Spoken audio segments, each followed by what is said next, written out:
Muito bem, internautas, nós estamos começando mais um G5 Entrevista. Hoje nós vamos falar sobre direitos do consumidor. É claro, assuntos abordados são as ações do PROCON, mas também as dificuldades em fazer cumprir a lei aqui em Goiás. Nós estamos aqui no estúdio com Levi Rafael, superintendente do PROCON Goiás. Seja bem-vindo aqui na nossa entrevista. Muito bom estar aqui e poder falar um pouquinho sobre as ações do PROCON, sobre a atuação desse importante órgão de defesa do consumidor aí nos 246 municípios do estado de Goiás. E tem muita coisa para falar aqui. Muita coisa, muita história, algumas com final feliz, outras nem tanto, mas a gente está fazendo o que pode ali na condução do órgão. Quando o assunto é a defesa do consumidor, nós evoluímos ou ainda não temos tantos motivos para comemorar? Olha, eu vejo que o Código de Defesa do Consumidor, com pouco mais de 30 anos, ele tem cumprido sim o seu papel. É bem verdade que à medida que os comportamentos vão mudando, novas situações começam a ocorrer. Por exemplo, nós tivemos um marco, que foi a pandemia. Eu costumo dizer que toda vez que no mundo acontece uma grande depressão, muda-se comportamentos, e toda vez que há mudança de comportamentos, muda-se os fatos. Por exemplo, a internet virou uma verdadeira terra de ninguém no que diz respeito à compra e venda. Por um lado é bom, mas por outro lado é ruim. Eu cito como exemplo os influencers. Segundo o Código de Defesa do Consumidor, toda aquela pessoa, física ou jurídica, que contribui para a chegada de determinado produto ou serviço ao consumidor, responde na cadeia produtiva. Então hoje, se a gente pegar os influencers, por exemplo, que tem ali um papel fundamental de levar um produto, uma maquiagem, seja lá o que for, ao consumidor final. E aí, em caso de defeito, esse influencer, essa pessoa física, responde ou não? E se ela é a dona da marca, por exemplo, responde ou não? Então ainda tem algumas nuances, tem um campo nebuloso ainda que precisa ser aprofundado tanto pelo jurídico, pelos advogados, quanto pelo judiciário. Mas ainda tem muito caminho a ser percorrido. No caso dos influencers, chega muita demanda, muitos problemas em relação a isso? Há muitas reclamações do PROCON? Não. Esse, na verdade, tem sido assim, um tema que eu tenho debatido nos nossos simpósios, e também lá junto à Senacon, na Secretaria Nacional de Defesa do Consumidor, porque eu entendo que mais cedo ou mais tarde isso vai bater na nossa porta. E aí não há, nesse momento, um processo para que vocês façam uma responsabilização desse influência. Não há uma lei. Não. Na verdade, assim, o que há é o Código de Defesa do Consumidor e aí vai da interpretação. Tem influencers que são donas da marca e elas contribuem de forma bem objetiva para que esse produto chegue ao consumidor. Então, pode ter PROCON que vai entender que sim, ela deve ser responsabilizada, e tem PROCON que vai entender que não. Por exemplo, nos casos dos marketplaces nas redes sociais, e aí? Esse cara não tem um CNPJ, esse cara é uma pessoa física, me prometeu o produto chegou equivocado, é responsabilizado ou não? Então, são assim, alguns questionamentos que eu tenho feito exatamente para provocar os operadores do direito, o judiciário, porque isso mais cedo ou mais tarde vai chegar para a gente. Tem um outro problema muito sério em todos os lugares, mas aqui em Goiânia se tornou assim um problemão, que é a questão do preço do combustível. Quando a gente vê um aumento, falando como cidadão, quando eu vejo o posto aumentando o preço, eu já fico assustado. Será que estão aumentando porque os donos querem ganhar mais, aumentar a margem de lucro, ou é porque realmente houve um reajuste? Por exemplo, teve um reajuste agora recente do etanol. Eu já fiquei assustado. Esse aumento que teve agora do etanol, justifica não? Bom, a relação entre fiscalização dos postos de combustível e PROCON em qualquer estado, ela é sempre extremamente desgastante do ponto de vista, assim, que é um trabalho incessante. Ultimamente está mais, Tá mais. Dada essa instabilidade econômica, todos os dias uma política econômica diferente, todos os dias são situações que acabam permeando aí o dia a dia do cidadão, e isso tem feito com que o nosso trabalho lá no PROCON aumente. E só a título de informação, Goiás é referência na fiscalização dos postos de combustível. A gente inovou em algumas ações. Por exemplo, como saber o que é abusivo? O que é abusivo? A lei não fala o que é abusivo. E o Código de Defesa do Consumidor dispõe o seguinte, que é crime contra o consumidor exigir do consumidor uma vantagem excessivamente onerosa. Em se tratando de combustível, é um bem essencial, né? Por exemplo, nós nos alimentamos hoje aqui, o arroz, apesar de ser um alimento, ele não é essencial. A gente pode comer só carboidrato, a gente pode comer outros carboidratos, pode comer proteína. E meu carro não anda a arroz. Eu brinco, meu carro não anda a feijão, meu carro anda a etanol, gasolina. E, obviamente, os carros a diesel. Enfim, para a gente fazer isso antes era uma fiscalização que a gente chegava no posto e dava para eles 10 dias para eles mostrarem as notas fiscais de compra e venda, para a gente, depois de um certo tempo, descobrir se tinha sido abusivo ou não. Eu falei, não, isso aí tem que mudar. Em 10 dias o cara ganhou até o dinheiro da multa. Exatamente. Se houve abusividade, o cara já foi, o cara já ganhou o dinheiro. E, fato curioso, um dia nós estávamos numa operação e muito policial, os agentes do PROCON, DECOM, e quando a gente entregou a notificação, o gerente do posto, assim, ele recebeu a notificação e tipo, mais uma, vai, beleza. Eu olhei e falei, cara, aquele cara tá muito confortável, né? Tipo assim... Já faz sabendo. Eu falei, não, para ele mais uma multa. Eu falei, não, a gente precisa criar um mecanismo capaz da gente fechar o cerco. E parece que foi Deus, foi Deus me deu uma ideia. Eu voltei para o PROCON, reuni com os meus fiscais e eu montei a planilha no Excel das notas fiscais de compra e venda. E ali eu falei, nós vamos a campo e agora nós vamos pegar as notas fiscais na hora e vamos fazer o cálculo na hora. Porque se for constatado que não houve nenhuma política que incrementou impostos, e portanto, se não há justificativa e ainda assim eles tiveram aumentado num patamar muito superior, nós vamos autuar e vamos determinar que eles voltem aos patamares anteriores. Mas aí há uma contradição. E a política do livre comércio? Por exemplo, eu tenho um comércio, eu tenho o direito de colocar o preço do meu produto que eu quero. Onde fica isso? O preço da caneca. Vamos pegar essa caneca aqui. Essa caneca não é um bem essencial. O que difere é exatamente a natureza do combustível, né? O que ele implica no dia a dia do consumidor. Não é simplesmente... Em quase tudo, inclusive. Em absolutamente tudo.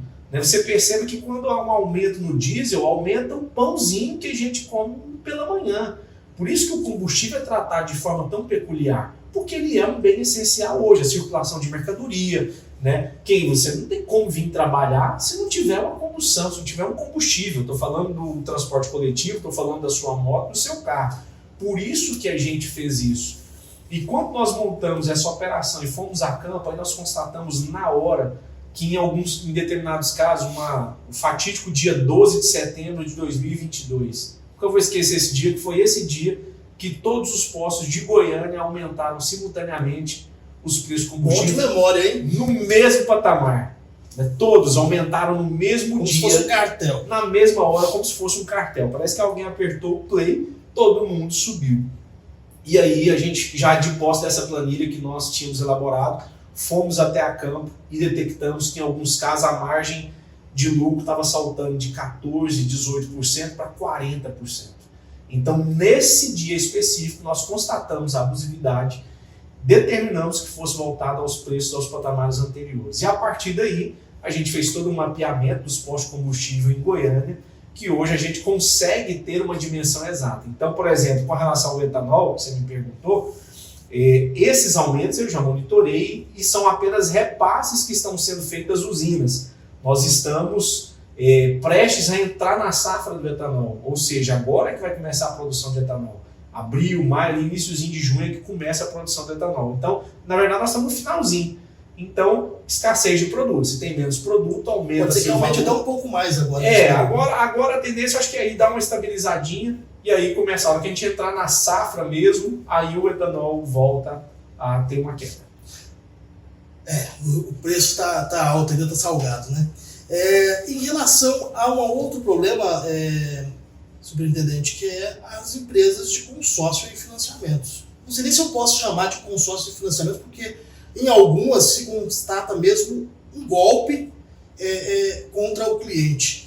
Foram 3 lojas fechadas agora nos últimos dias ou mais? Não, ao todo foram mais. Ao todo, em 30 dias de operações, nós já fechamos 11 dessas empresas.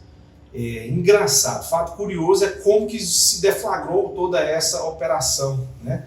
Era uma sexta-feira, eu estava saindo de um compromisso de uma outra emissora, quando meu telefone tocou, era um apresentador de um programa de rádio dizendo: Levi, estamos aqui com uma situação, e me relatou a situação, onde uma pessoa alega estar sendo vítima, e eu queria saber se tem como o senhor ir lá. E a loja era na T2, eu estava descendo a T2. Eu falei, eu vou lá agora, né? E quando eu cheguei lá, foi que eu me deparei com todo um esquema. Eu falei, nossa, tem alguma coisa de errado aqui, porque essa primeira empresa que nós fechamos, ela nem era de consórcio e nem era de financiamento. Ela era uma empresa que oferecia um outro serviço, que era uma de assessoria para que você tivesse acesso ao crédito. Agora imagine, você contratar uma empresa, supostamente contrata uma empresa, para te auxiliar a pegar empréstimo de um terceiro. E aí a loja, muito bem organizada, com banners de todos os bancos, para dar aquele ar de legalidade. E na verdade o contrato é um contrato de adesão, ou seja, aquele que você não pode discutir as cláusulas, e nem o rapaz soube me explicar exatamente o que era. Eu falei, amigo, eu quero te contratar. O que eu estou comprando? Porque eu sou advogado. Se você me contrata para prestar um serviço de assessoria jurídica, eu vou te explicar em que consiste a minha assessoria jurídica. Olha, eu vou te passar as orientações inerentes à imprensa, vou te passar as legislações até onde você pode ir, e obviamente que em determinados casos que você tiver com dúvida se deve ou não veicular a matéria, eu vou te dar meu parecer. Você está sabendo o que você está comprando. Agora lá não. Lá era todo um emaranhado de você passava o seu nome, tinha um crédito pré-aprovado, e aí você tinha que fazer um depósito de R$ 1.500 a R$ 1.200, R$ 1.200 a R$ 1.500, para que o banco pudesse... Não, um emaranhado de coisas. Mas tá parecendo aqueles golpes de WhatsApp, não tem? O pessoal manda uma tabela de empréstimo lá, você tem que fazer um depósito. E com detalhe, hoje, com a escassez de crédito, qualquer um de nós aqui da sala temos pré-aprovado em algum banco. Você joga o seu CPF lá e fala assim, vou te emprestar aí pré-aprovado R$15.000, sob consulta. Aí depois ele vai aprofundar, pegar o seu score, o seu contra-cheque, ver o seu passo. Você vai liberar aquilo ou menos, então ou o que nada. Eles faziam? Eles pegavam essa tela do pré-aprovado, mandavam para o cliente e falavam, já passou em tal banco. Então só você fazer o depósito dos 1.200, dos 1.500 que a gente vai conseguir a liberação. Quando o cliente fazia esse depósito, obviamente não conseguiu o financiamento e etc, e por aí vai. Então começou daí. Quando nós veiculamos isso, aí a imprensa cobriu e etc, quando houve a cobertura por parte da imprensa, começaram a chover outras empresas com outros nomes, e aí nós fomos a campo. Eu sou um cara que eu não tenho preguiça. O assunto chega para mim, eu quero ir até o final desse assunto, vou atrás para entender. E aí, qual não foi a nossa surpresa? Que nós nos deparamos aí com um verdadeiro esquema. São inúmeras empresas, dezenas de empresas de todo tamanho, pequena, média, com uma porta, na porta do terminal, grandes estruturas, que aí eles fazem o golpe do falso financiamento e da falsa carta contemplada. E o que o cliente pode fazer, o consumidor pode fazer? Porque, como você falou, uma estrutura bem montada, né? Há uma conversa ali que consegue convencer essas pessoas. O cliente tem que prestar atenção na hora de contrair esse tipo de financiamento, de empréstimo, para tentar identificar? A primeira coisa, eu sempre fiquei pensando, gente, que dica que a gente dá para que as pessoas não possam cair nesse golpe? A primeira dica que veio à minha mente é a seguinte: primeiro pergunte se o produto, o carro, a motocicleta ou a casa que essa pessoa está vendendo é dela. Primeira pergunta, é seu o carro? A moto é sua? Se não for, opa, sinal amarelo. Ah não, estou vendendo para um amigo, a gente trabalha com todos os carros. Você é uma revenda de veículos? Não, sai fora, porque já está começando a fazer parte do golpe. Porque eu tive acesso ao script que eles utilizavam para captar o cliente. Por isso que eu estou dando essa dica. Segundo, nunca faça nenhum tipo de adiantamento. Financiamento não funciona assim. Até porque senão não seria financiamento. Até porque não seria financiamento. O financiamento funciona o seguinte: a moto custa 10 mil, eu vou dar 2 mil de entrada, eu pago para o dono da moto. Eu não adianto para a empresa nenhuma, eu pago para o dono e o banco libera os R$8.000 direto também para o dono. Lembrando que esse repasse, esse pagamento só é feito depois de vistoria do veículo, depois de tudo arrumadinho. Então, assim, às vezes as pessoas se acostumaram com a facilidade, né? E eles usam aqueles gatilhos mentais, né, de escassez. Olha, é só fazer que a gente libera. Nos últimos dias já consegui liberar tanto. Isso vai dando ali ao consumidor, né, menos esclarecido, aquele ar de que, puxa vida, não posso perder esse negócio. E é exatamente nessa hora... E geralmente os juros é mais baixo, né? Sim, são parcelas que, se você faz ali o cálculo, né, como a gente brinca, conta de padeiro, você fala, nossa, tá compensando aqui. Então... Dá para pegar e emprestar para outra pessoa. Poxa, eu fiz aqui o cálculo no banco X, ficou tanto. Agora aqui nessa empresa está dando muito menos. Então, assim, vamos lá. E quando o cara chega até a empresa e vê uma estrutura toda montada, ele fala, puxa vida, essa empresa é séria. E aí vê os banners de todos os bancos, as pessoas muito bem vestidas e com argumentos convincentes. Em uma das operações, eu faço questão de estar à frente de todas, eu até brinquei com o rapaz, falei, rapaz, eu estou quase fechando um negócio desse, porque você explica tão bem que eu estou quase me convencendo de que o absolutamente errado, você está certo. Você que está certo, você me desculpa atrapalhar o seu negócio. Quando na verdade é uma verdadeira fraude. E com um detalhe, o golpe do falso consórcio é ainda pior, porque no Brasil, para que se tenha uma administradora de consórcio, ela precisa ser autorizada pelo Banco Central, porque na verdade é o banco que vai pegar o meu dinheiro, o seu, de todos nós aqui, e vai gerenciar com as regras pré-estabelecidas. Inclusive há uma garantia do próprio Banco Central no caso de falência dessa empresa. Sim, perfeitamente. Então, não é simples assim, não é um consórcio do trabalho, que a gente fala, ó, gente, o Levi é do PROCON, o Levi vai pegar R$1.000 aqui de cada um e vai distribuir aí até todo mundo receber. Não é assim que funciona. Nós estamos falando que são grupos que precisam ser com regras estabelecidas, com legislação específica. E na grande maioria, em apenas um caso só, que a empresa era realmente uma administradora de consórcio. O resto, nenhuma era.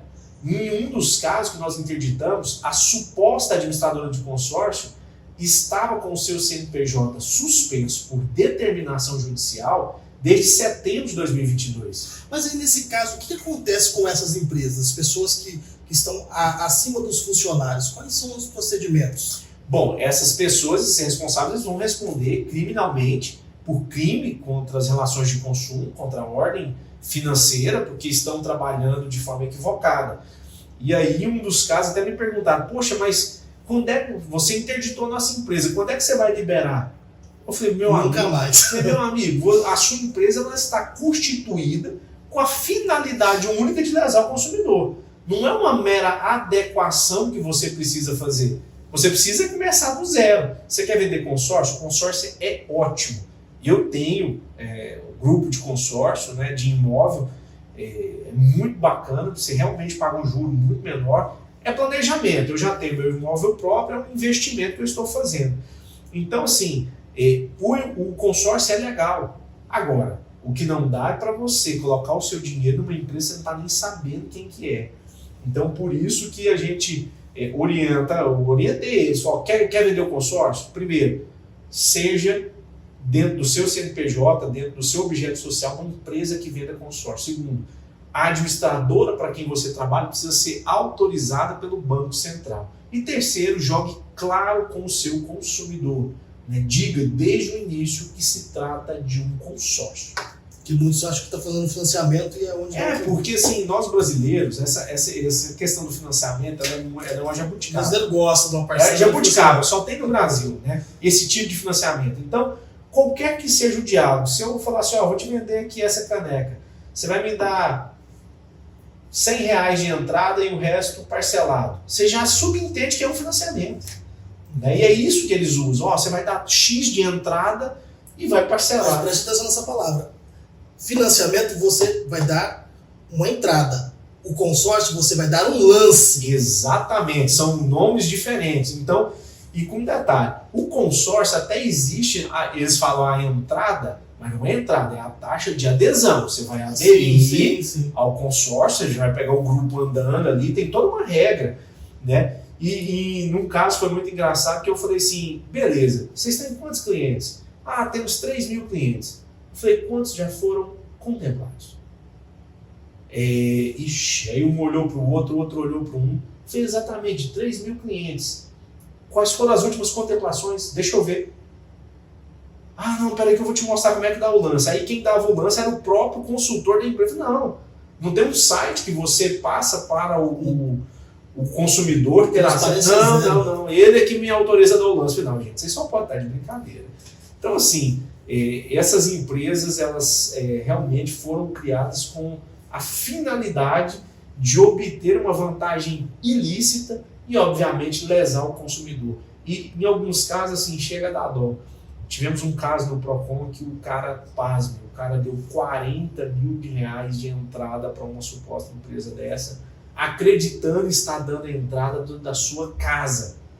Então, assim, você vê um senhor de 68 anos chorando, de lágrimas escorrendo. Só virou pesadelo. Né? De que, assim, poxa, o cara pegou a economia da vida dele e deu de entrada e agora nem sabe cadê o dinheiro, irmão. Porque a empresa já fechou, não acha mais ninguém. Então, assim, eu falei, procure um advogado, porque neste caso, onde é que o Procon vai? O Procon não tem o poder de polícia de obrigar a devolver.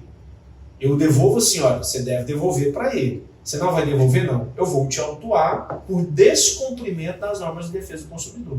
Mas e aí? Se a empresa já nem existe mais, esse cara já sumiu. Geralmente o cara não vai pagar. Então, assim, por isso que é caso de polícia mesmo, a DECOM, Delegacia do Consumidor, é a nossa parceira, está sempre junto. E aí, obviamente, lá na Polícia Civil, eles acabam tomando aí os procedimentos penais cabíveis. Agora, um outro problema também que parece crônico e o Procon sempre trabalha, mas a gente não vê uma efetividade. Por exemplo, o índice de reclamação, bancos, operadoras de telefonia, sempre no topo. O que acontece que não é possível tirar essas operadores, esses bancos do topo? A multa está sendo baixa, eles têm muito dinheiro para poder desembolsar com as multas que o Procon aplica, ou é porque realmente há uma recorrência? Há uma recorrência, sabe? É muito difícil. Eu posso te afirmar, tem 1 ano e 1 mês que eu estou no Procon Goiás. Eu posso te afirmar que a minha caneta é pesada. As multas não são baratas, né, principalmente com relação às instituições financeiras. Agora, são recorrentes e eu procuro criar caminhos de solução de problemas. Eu tenho uma visão que é a seguinte: apesar do Procon no ano passado ter arrecadado quase 40 milhões de reais, nós não somos um órgão arrecadador.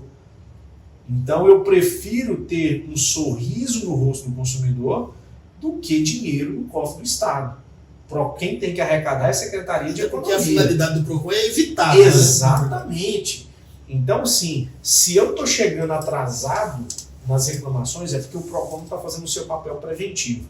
Então, diante disso, ali no 2º e 3º mês que eu comecei a me inteirar realmente do órgão, eu criei canais de comunicação com, por exemplo, as principais operadoras. Eu falei, eu quero falar com quem resolva.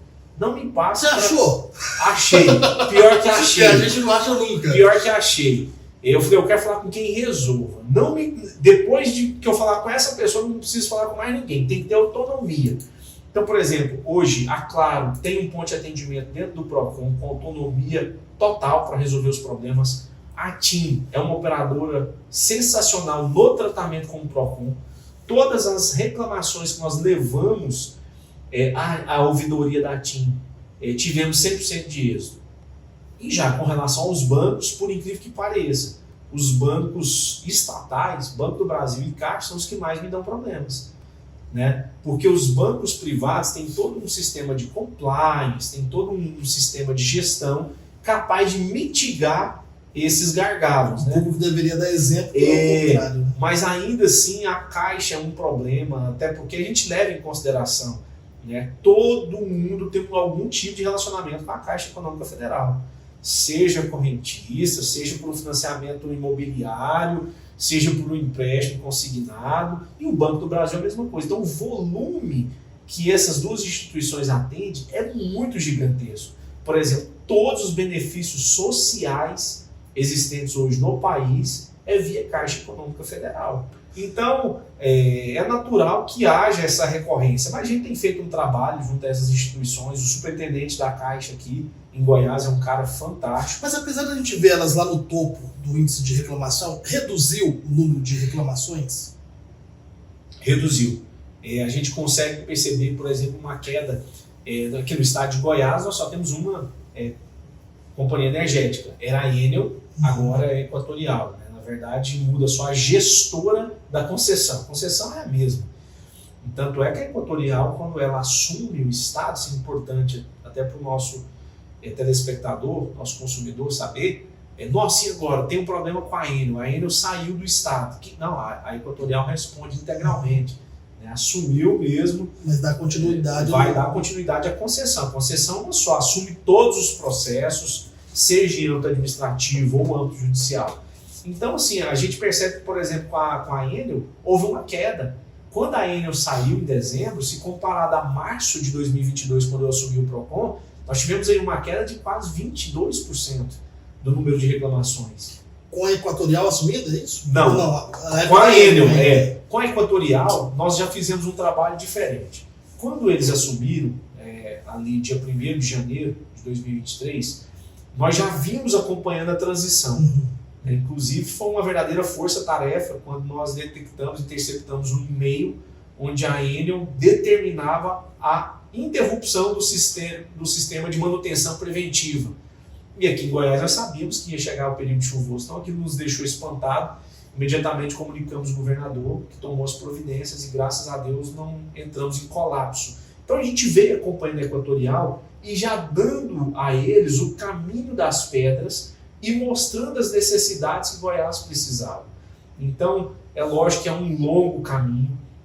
A gente veio de uma CELG sucateada, aí a Enel assume em 2018, não fez nenhum tipo de investimento, foi uma decepção. Não fez nenhum tipo de investimento capaz de dar uma sobrevida ao sistema, e agora a Equatorial assume. Então eu até disse numa reunião que nós tivemos lá na GR, eu falei, olha, a nossa paciência, eles falando, né, vocês têm que ter um pouquinho de paciência. Eu falei, então, nossa paciência foi embora com a Enel.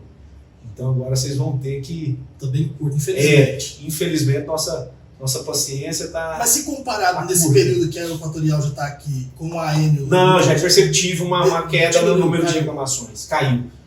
Realmente a gente já é perceptível uma mudança de relacionamento com o cliente. A Equatorial, nós tivemos a apresentação, uma empresa 100% brasileira, um capital 100% brasileiro. É bem verdade que a operação de Goiás é a maior que eles têm no país. Eles são muito fortes no norte, Pará, Mato Grosso, até no Amazonas. Mas, sem dúvidas, em número de clientes e a grandiosidade do contrato, Goiás é o maior cliente que eles têm hoje. Então, eles têm tido uma tratativa interessante, uma relação diferenciada. O PROCON tem sido comunicado a cada passo. Por exemplo, agora a Equatorial começou a veicular o seguro que eles vão vender, né, que pode ser pago diretamente na fatura, foram até o PROCON, fizeram a reunião. Então eles têm tomado alguns caminhos capazes de diminuir esse número de reclamações. Boa notícia, né? Sim. Bom, a gente chegou no final da nossa entrevista. Se tiver algum assunto que deixamos de abordar que você acha de extrema importância, o microfone está aberto. Eu só tenho a agradecer. Eu acho que o direito do consumidor, eu costumo dizer, né, não tem como falar no dia a dia sem falar nas relações de consumo. Eu me recordo que no meu discurso de posse eu disse que eu devolveria o PROCON Goiás o lugar que é dele, que é de protagonista na defesa intransigente das relações de consumo. É isso que nós temos feito. Então são os mais diversos assuntos. O PROCON é um órgão extremamente dinâmico. Tratamos ali de tudo, de A a Z. Nós tratamos das pesquisas, tratamos, obviamente, dessas operações mais contundentes contra os postos de combustível em cima dessas empresas. Agora tivemos o problema das empresas e das OTAs, né, que venderam aí os pacotes de viagens, né? Passagens aéreas e tudo, e estamos com um problemão. Só em Goiás eu estou com quase 200 casos de reclamação. Tentamos contato com a Hotel Urbano, não conseguimos. Em valores isso significa o quê? É difícil falar porque cada um é de um jeito. Por exemplo, no último caso que eu atendi pessoalmente, o pacote era de R$13 mil para ir para o exterior. E hoje você não consegue talvez nem o aéreo com esse valor. Então não sei que tipo de operação que a empresa fez com as aéreas para ter um desconto tão significativo a ponto de atrair o cliente.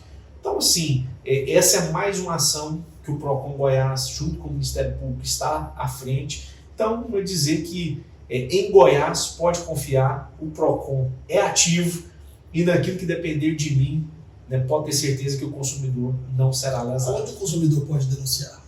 Procon Goiás, a sede fica na Rua 8, ali no centro, quase esquina com a Rua 3. Você pode fazer a denúncia via telefone 151 e também via Procon Web. Se você digitar no seu navegador aí, Procon Web GO, você pode fazer a sua reclamação, anexar fotos, documentos, que a gente terá o mesmo tratamento. Lembrando que em alguns casos, né, por exemplo, denúncias de postos de combustível, agora dessas empresas, nós temos um movimento muito mais célere internamente a fim de apurar. Ok, eu conversei aqui com o Levi Rafael, superintendente do Procon Goiás. Muito obrigado pela sua participação aqui. E a hora que sentir desejo de voltar e falar com a sociedade, o espaço está aberto. Eu que agradeço, obrigado, eu G5 News, tem feito um trabalho sempre de levar informação de credibilidade aqui a todos nós. A gente acompanha vocês também nas redes sociais, vê que vocês são bastante atentos a absolutamente tudo. Então, fica aqui o meu reconhecimento a vocês da imprensa, que tem um papel fundamental. Um abração e até a próxima. E para você que nos acompanha, até o nosso próximo encontro.